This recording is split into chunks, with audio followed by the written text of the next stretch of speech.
As part of our review of 2021, today we are revealing Wisden Cricket Monthly's Test Team of the Year.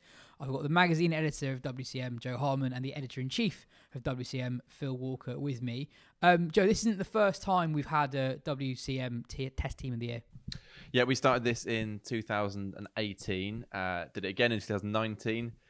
2020, we decided there wasn't enough Test cricket played due to obvious reasons, so we decided to postpone it that year. And then we're back this year.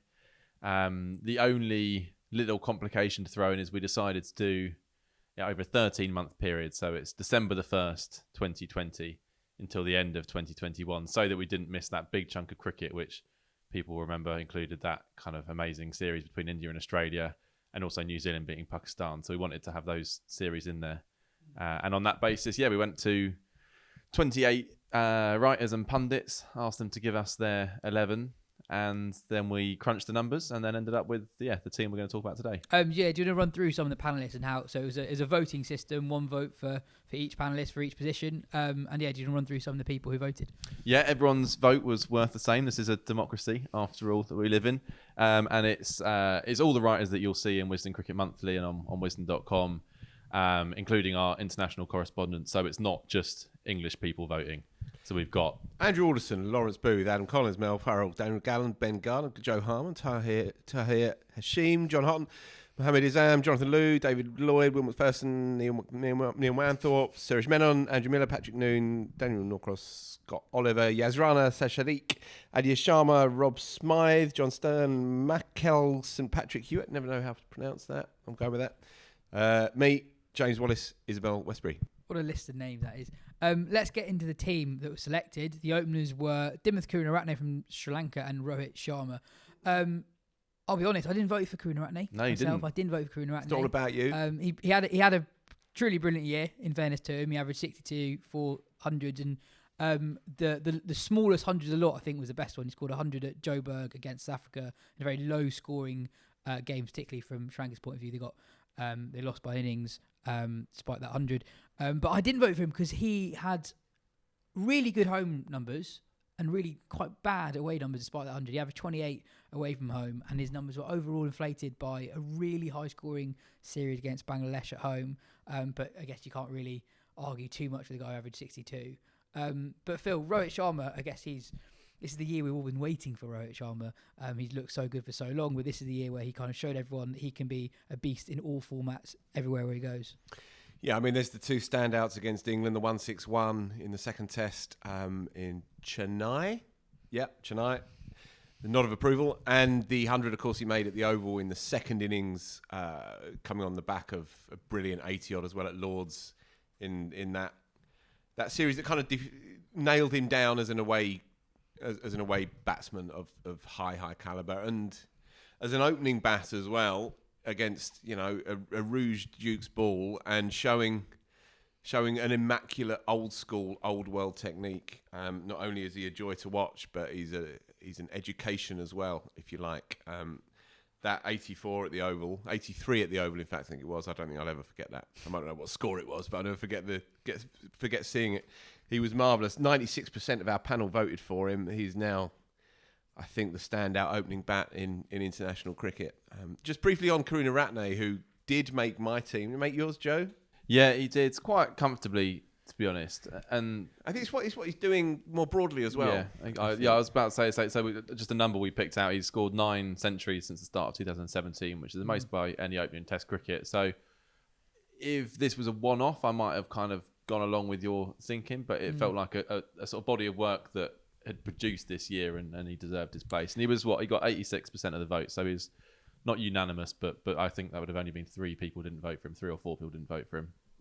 Yeah, and if you just take the timescale back a wee bit further, just to kind of go back onto what Joe was saying, in 10 tests across the last 2 years, he's made 400s and made over 1,000 runs. So I mean, he's churning out over 100 runs per test match over the last 2 years. So, considering that he's not a player blessed with immense natural ability and was a workman-like cricketer through much of his 20s, he's now this kind of unifying, the glue, if you like, around which a youngish team with quite a lot of personality can now stitch themselves. So I think he deserves his place, and you're wrong.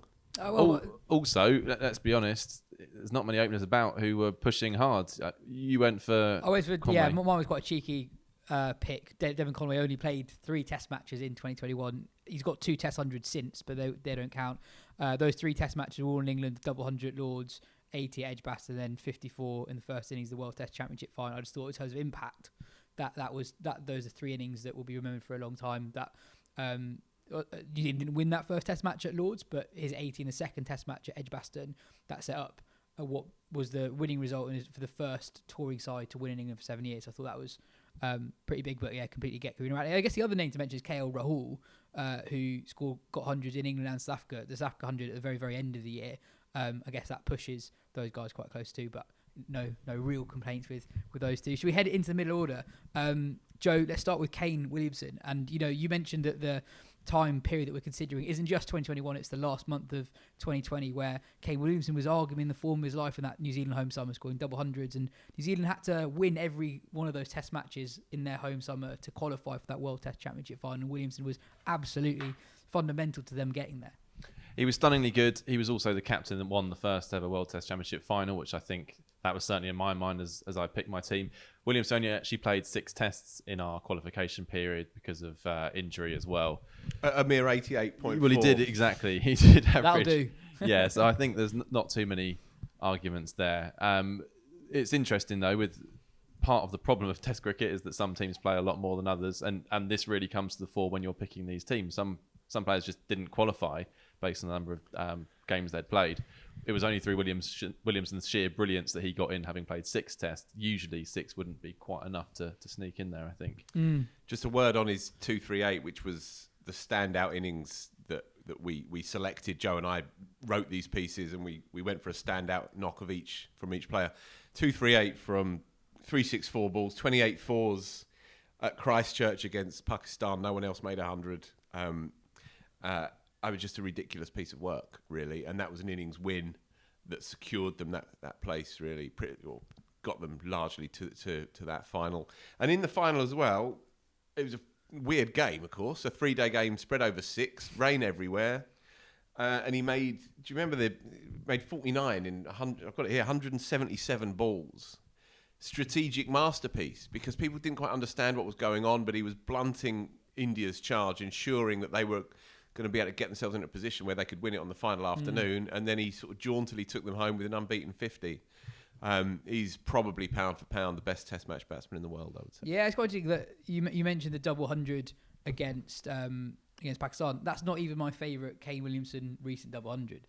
I thought he scored 100 double 100 against West Indies at a similar in New Zealand's most recent home summer, and it was just extraordinary. I think West Indies won the toss and opted to bowl. It was very green. They got that one wrong, and he was in complete control up until he got to 200, and they just flicked a switch. It was like, no, I'm going to up the ante, and then he hit 2 extraordinary 6s back to back, and then got out, was kind of trying to up the rate. But that was a triple 100 there for the taking if he was a bit more selfish, I guess. But moving on, Phil, Joe Root, after a comparatively quiet couple of years by his very, very high standards, he had a dream year with the bat, if not as captain. Well, across this time span, 15 Test matches, 1,708 runs at 61 with 600s, 450s. There would be a couple of doubles in those 600s as well.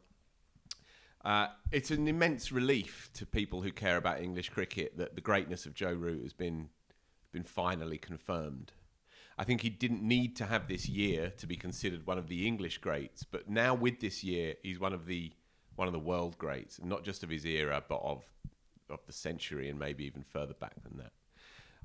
There's definitely been a bit of sneering around the kind of the Fab Four idea. A lot of people around the world were saying, "Come on, Root's not in that class. He had a few good years a few years ago, yeah. But this year has shown he absolutely is in that class." And he's in much better form than Smith and Kohli now, for instance, who looked like they would just score hundreds every time they bat when Root was having his little slump. And it just goes to show that, even the best ebb and flow in and out of form at times. And Root's achievements, as Phil writes in this piece, are all the more special given what he's had to carry on his back and the rubbish around him. Across the same, on that point, across the same time span, Joe Root has outscored the next best England run scorer by 1,178 runs. Rory Burns is next with 530. That smashes the previous record. He's done it on his own. How he's done it, God only knows, really. Rowett was next, just across that period, across the board. Yeah. Rowett was next with 802 runs. So again, Joe Root 1,708, and Rowett was next with 800 odd. Not good enough for John Houghton though. Our esteemed reviews editor. No, only 96%. John Houghton's wearing that 4%. One of the best writers around, one of the sharpest cricket brains, but I'm not sure what it was. His votes came through the morning after Joe Root had been hitting the balls as well. I just said, "This is what are you doing to the man? This is not what he needs." The standout on Joe, 180 not out, 320 balls, 18 fours at Lords against. Do you think that's his best innings of the year? India. That was the one that I felt defined the year because. And I describe it as a bittersweet symphony because no one else could lay a bat on it, and England lost on the final day, and yet the bloke's 180 not out in the first innings. And I thought, while they tired a bit, the Indian bowling side, and it was flat-ish on that day, it wasn't maybe as big a statement as, say the first double 100 at Chennai, for example, which probably pound for pound is his best knock. But the 180 not out encapsulated the blessing and the curse that's been Joe Root's year, I think. I think his best 100 of the year was the one on your wedding day. The one at Nottingham. I thought that was a bit distracted at that. Phil understandably wasn't paying close attention to that, although... He was paying quite close attention. Well, yeah. More than Emily would have liked, I think. A regular point during the wedding, Phil coming in, he's like, what's Joe on? No, I think that's the one that sums up his year most, because even when he scores those 3 massive hundreds in Asia, in his 3-year period where he wasn't quite hitting the levels he used to, he still did, in his words, bang out 100 on flat wickets overseas every now and then. And that 100 was on a reasonably spicy pitch. England would 100% have lost that game. I know they say the rain saved them in the end, but they would 100% lose that game without Root. Didn't have much support like a Lords, but Lords was flatter. I guess that's why the Nottingham 100 was I saw more. Lords, and I was right. Essentially that. Anyway, that's enough on Joe Root. Joe, next up, Marnus Labuschagne. Yeah, I think perhaps surprisingly only got 68% of the vote. But I think that, again, is reflective. He only played 7 tests in our qualification period, which isn't a huge amount, but averaged 55 in that time. Obviously is now the #1 test batter in the world. With a very, very high rating, just to show that he really compares with the very best around. I think some people opted for a different balance of side, in that some chose their wicketkeeper at 6 and only had 5 batters. So I think he lost a few votes on that count, as does number 6, who we'll come to next. But yeah, I think if you look at Test cricket over the last year and a half, it's felt like it's Labuschagne's game, really. Whilst so many batters out there are struggling, I think it would be odd not to have had him in this side. So I'm glad he did get picked. And his first innings numbers in that period of time was just incredible. He basically didn't have a failure from his return to the side at Lords in 2019. Yeah, I think Phil, you wrote them down here. Yeah. So since his match-saving 59, as you say, the concussion sub at Lords, first innings scores up to the game where Mark Wood nicked him off, I think for a blob actually. So I think up to and including the 3rd test of the series.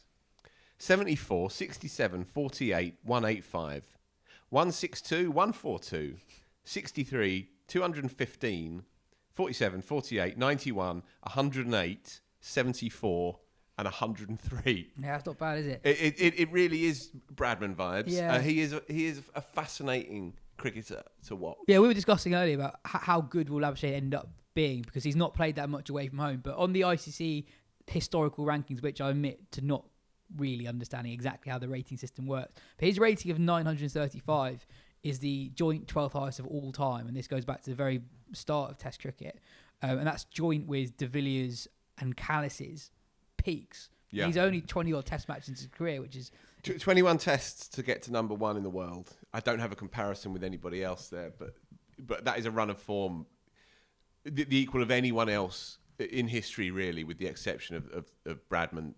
In that early part of their career, they are phenomenal numbers. They can't carry on quite as extreme as those, I don't think, and there will be moments where it won't work quite as well. But in terms of his intensity, which and is absolute devotion to batting every single minute that he can possibly get his hands on. I mean, we've got a quote here from Langham. Marnus loves it so much he'd do it for nothing, and he does give off that kind of feel. He is quite a phenomenon, really. Moving on to my favourite selection, Joe. Who's on number 6? My favourite selection too, actually. Fawad Alam is at 6. He's had to wait a long time for it, and it really is a remarkable story. Saj Sadiq, Pakistani journalist who does Pack Passion that people might be familiar with, he's got really good contacts with the Pakistani side, and he interviewed Fawad for us, and it's a really lovely interview talking about really keeping his self-belief throughout the time when because it wasn't like he stopped scoring runs in Pakistani domestic cricket. He was churning them out season after season, and for whatever reason, possibly his sort of idiosyncratic technique, selectors just didn't seem keen on him. And I wasn't sure he would make this side. His numbers absolutely warrant it. Scored 400s in our qualification period, averaged 57. He didn't do so well against England, and I wondered if our slightly England-centric voting panel would potentially sort of miss him on that basis. But he scored big runs against South Africa. And there's a good stat here, which took me by surprise. So 22, number of innings it took Fawad to score 5 Test centuries.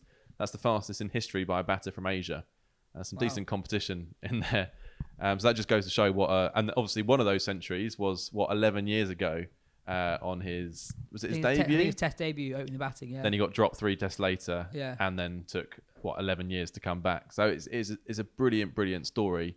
Would you like to know what he said when he found out? I'd love to. That he was in the team.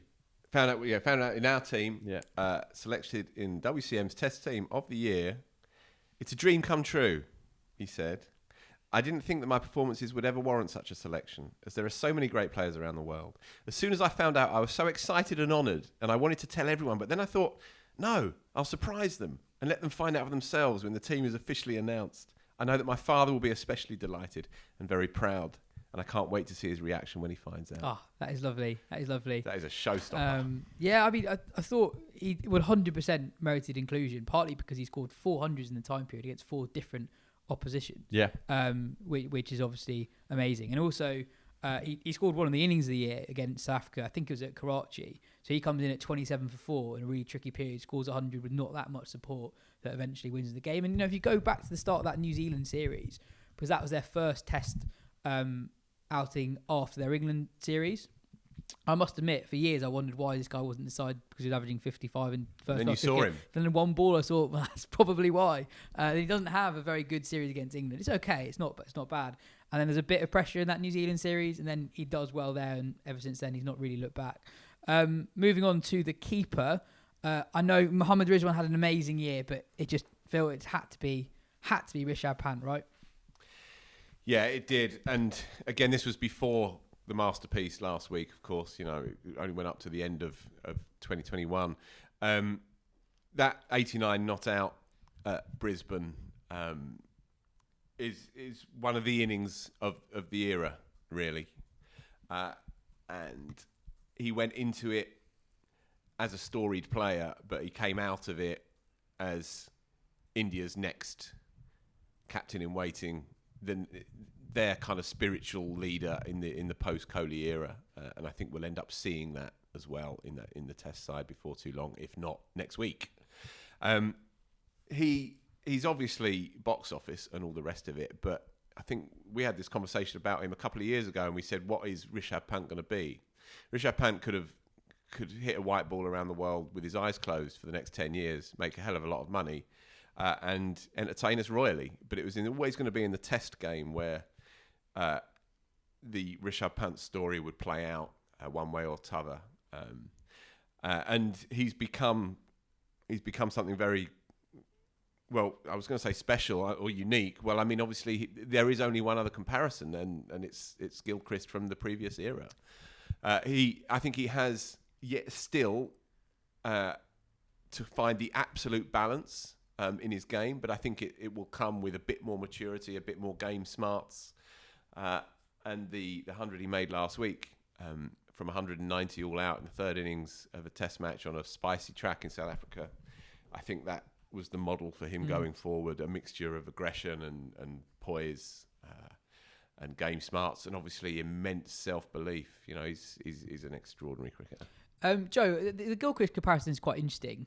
Obviously, both left-handers, both keepers, both quite aggressive batters. But I think Indian cricket for so long has been associated with just immense batting. Like even when they've struggled to decide, their batting unit has always been pretty strong. But actually hasn't been in the last year or so. And Pant, he's scoring these hundreds and scoring these game-changing innings with not a huge amount of support around him. This has been a pretty weak year for Indian batting, kind of with the exception of the openers and Pant. The middle order haven't really done much. The three big names in the middle. It's actually extraordinary. You compare it to Gilchrist. Gilchrist didn't have that many more innings kind of rescuing teams from difficult situations. What Pant has already produced, right? Yeah, I know what you're saying. Obviously, he was playing in the all-time greatest side. I know you directed it at Joe, but I mean, second match of Gilchrist's life, test match of his life. They were 127 for 5 against Pakistan, chasing 350, and he went out in it 149. Yeah, I'm not saying that Pant's better than Gilchrist or anything like that. No, I'm saying that there were still occasions when Gilchrist changed the direction of the game rather than just adorned it. Yeah, I think I'm more saying that it's almost we're almost not giving Pant enough credit as he should get sometimes. In that a lot of the innings you associate with Gilchrist is 250 for 5, 305, etc. Then he blasts it. Pant actually doesn't get that opportunity that often with this current Indian team. That is true. It's been an odd year for Pant because amongst the brilliance, he didn't have a very good tour of England. He played some really poor shots in there, and it looked like almost like the confidence from the Australian tour perhaps maybe got the better of him. But played a bad shot in the final as well, didn't he? He did in the World Test Championship final, yeah. And he's still got this very oddly lopsided record, which in some ways is stunningly brilliant, but it also means there's room for improvement. That his second innings average, which is probably outdated now, I've got at 72 here, and he's obviously got 100, second innings 100 since then. Where he's averaging kind of mid-30s in the first innings, I think. So he's already a phenomenal player, but that is something we're talking about, an Indian batting lineup that isn't quite as strong as it used to be. Pant scoring big first innings runs and setting a foundation rather than pulling off something incredible in the second innings is probably where he needs to go next. But he's obviously more than capable of doing so. And yeah, he was comfortably the winner ahead of Rizwan. You'd also say, if you're looking at the balance of this Dream 11, if it's going to take the park, he could easily bat at 6, giving you the flexibility of playing a second spinner as well. So to have a proper keeper batter at 7 or 6 gives you more options. Should briefly run through the guys who got the next number of votes in the middle order, other than Rizwan with the gloves. It was Babar, Dhananjay De Silva and Lytton Das. Dhananjay De Silva, by the way, had a couple of amazing hundreds in 2021. Moving on to the bowlers. Joe, I think we just reel off the 4 bowlers who are picked and kind of speak about them more generally. Spinner was Ashwin, then Carl Jamieson, Pat Cummins and Shaheen Afridi. I guess, who is the bowler of 2021 if you had to pick out one of them? Well, Ashwin was the only person to get 100% of the vote. Really? And you look at his numbers and it's hard to dispute that. 64 wickets at 16.81 in our qualification period. He got 100 against England as well. Although, as I write in the intro, it's an odd thing that the person who gets 100% of the vote couldn't actually get a game for his side when they're playing away from home quite a bit. Obviously, didn't play against England. So that quite sort of sums up the peculiarities of Test cricket a little bit there as well. You would say perhaps there weren't necessarily that many kind of strong rivals for the spin bowling berth. Axar Patel was second, and as I said, if Pant moved up to 6, you could make room for Axar. But I think there is probably a little bit of, that was against a not very good England side on some very, very helpful pitches where he's done most of that damage. So yeah, Ashwin is the clear front runner for that. The seamers much more competitive. I think you could have picked any one of 7 or 8, got a good number of votes in there. Pat Cummins was the closest to not making the side, but again, that's only because he played 6 tests, so his record is very, very good. But you're just wondering, is that enough work over a year to warrant his place? A couple that missed out. Tim Southey was close. Hassan Ali was close. Jasprit Bumrah were the next 3 in line, and you could make a case for all of those. Southey in particular, yeah, for doing things in big matches, certainly, and away from home in tricky conditions. You know, he had a very good tour of subcontinent as well. 6 in England, 5 wickets in the World Test Championship final. Yeah. Shaheen Afridi to make the cut was a good thing to see. 82% as well of the panel. He took his wickets against some of the more middling sides here and there. He took 5 for against Bangladesh. I think he played a test against Zimbabwe as well. That said, he makes for a marvellously exciting-looking bowling side. This and a very watchable cricket team. From all corners of the cricketing globe as well. And the fact that Afridi is making the cut, he's already, despite his young years, he's already the Pakistani attack leader in the vein of the old legends who, at a very early point in their story, would assume that role, and he seems very at ease, hanging that bowling attack on his own shoulders. 10 tests, 51 wickets at 18s, 3 5-wicket hauls, and he's only going to get better and better. He'll be over here this summer, he's very, very special. Hassan Ali had marginally a better record than Shaheen Afridi, actually. But I think there is, even though we're looking at performances over a certain period of time, you also just look at overall class, and Shaheen Afridi clearly has that. And Hassan Ali is, he's had a brilliant return to Test cricket, but he's been a bit more in and out as an international cricketer. And I think you kind of do have that in your mind when you're making these selections. Yeah, it's completely fair. We did a stats piece in Wisden.com a couple of months ago on Hassan Ali and Shaheen Afridi kind of as a pair. The year they had in 2021 is right up there with any year Wasim and Wakal had as a combined pair. I mean, both of them averaged under 20, so that's not a huge surprise.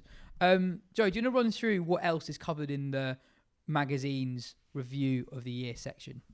Yeah, so we've got 3 kind of breakout stories in amongst the 11. We've got we picked out a coach of the year, which Phil wrote a nice thing on Justin Langer, who we grudgingly gave that award. I mean, there's no other contender really. Given it was just a sexier assignment than writing about New Zealand's coach. That's found. I mean, Gary, yeah, yeah. Whose name? Gary Stead? Gary Stead. Yeah. There you go. That's why Phil didn't write anything about him.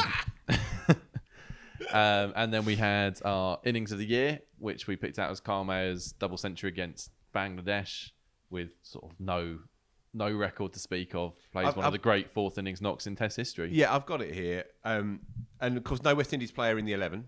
But this innings, 210 not out, 310 balls, 24 7-6s to win that first Test match. I mean, that is a phenomenal knock when no one's heard of you. And he came out of nowhere. And they had a number of players out as well on that tour, didn't they? He probably wouldn't have made the cut. 7 didn't go in all across all formats. And yeah, he might have made the squad. He wouldn't have made the team. And also, it's the context. It wasn't just an amazing innings. It won them a Test match. West Indies went on to win that series. West Indies have been thrashed in Bangladesh with their full-strength side, or near enough full-strength side, on their previous trip. It was, as Ian Bishops described it, as one of West Indies' great Test wins, which sounds odd when you think about their kind of storied history, but given the circumstances, it absolutely was that. Well, teams don't tend to do it, do they? Teams don't tend to go to Bangladesh and win. Invariably it's a 1-1 against the big teams anyway. And it's gone to show as well, that Test match result, that we are seeing still these results come out of nowhere in Test cricket. We saw South Africa beat a very strong India side last month. We obviously saw Bangladesh go to New Zealand and pull one out the bag there as well. So we are hopefully seeing a few more away wins as well as we move through. It's another example, running through this list, that the Test game, for all its weirdness, is, as Joe says in the intro, remains a wondrous creation. And the last breakout was our spell of the year, which was Axar Patel's historic 10 for against India, which obviously wasn't enough to keep his place for the next game, but it was a tidy spell nonetheless.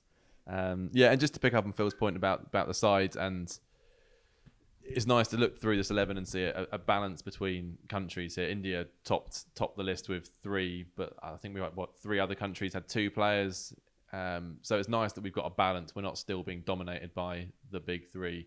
And we saw that across the total votes as well. India were the most voted for across the board with 31%, but you've still got New Zealand 20%, Pakistan 18%, even Sri Lanka 8%. So everyone's got a shout basically, and it's not just the same names dominating. Which again, 2019 team, only 2 people have kept their place. That's Cummins and Labuschagne. So again, just shows that it keeps on moving. It's certainly never the same year after year. Absolutely. And also when you get Wisden Cricket Monthly, it's not just the review of 2021 in it. Joe, do you want to run through quickly what else is in the magazine? Yeah, absolutely. Well, I should also add, connected to the men's Test 11, we've got the women's cross-format 11 for 2021. Raf Nicholson and Sid Egan picked their 11 across all the formats, so that's worth checking out as well. We won't reveal that side here. The lead story is the 5 burning questions that England have to answer after their Ashes debacle, looking at batting technique issues, looking at the role of the county championship, looking at the hierarchy, who should be coach, who should be captain, asking who should go to the West Indies, looking at the county pitches. So I think we've done that pretty comprehensively, I hope. We've got exclusive interviews with Steve Harmison, Alex Stewart, Danny Wyatt. Heather Knight, yeah. Phil's done a piece on Heather Knight and Meg Lanning, the kind of rival captains about to go head-to-head in the Women's Ashes. And we've got our team of columnists, Lawrence Booth, Andrew Miller, Andy Zoltzman, Adam Collins. There's loads in there, tons to get stuck into. Yeah, and you like the iconography pages, don't you? I do. I haven't seen this ones yet, but I do really like the iconography pages. Yeah, what are we on now? The 40s. Staggered out of the the Second World War and began to restitch itself back together again. You like those pages, yes? I do like those pages, Phil. As always, you can get the latest Wisden Cricket Monthly at wisden.com/shop. We've got an offer code in the description, so head over there. Well, cheers, Phil. Cheers, Joe. That is your men's Test team of 2021. Head to wisden.com, Wisden Cricket Monthly, and our YouTube channel for the rest of our 2021 in review content. Cheers.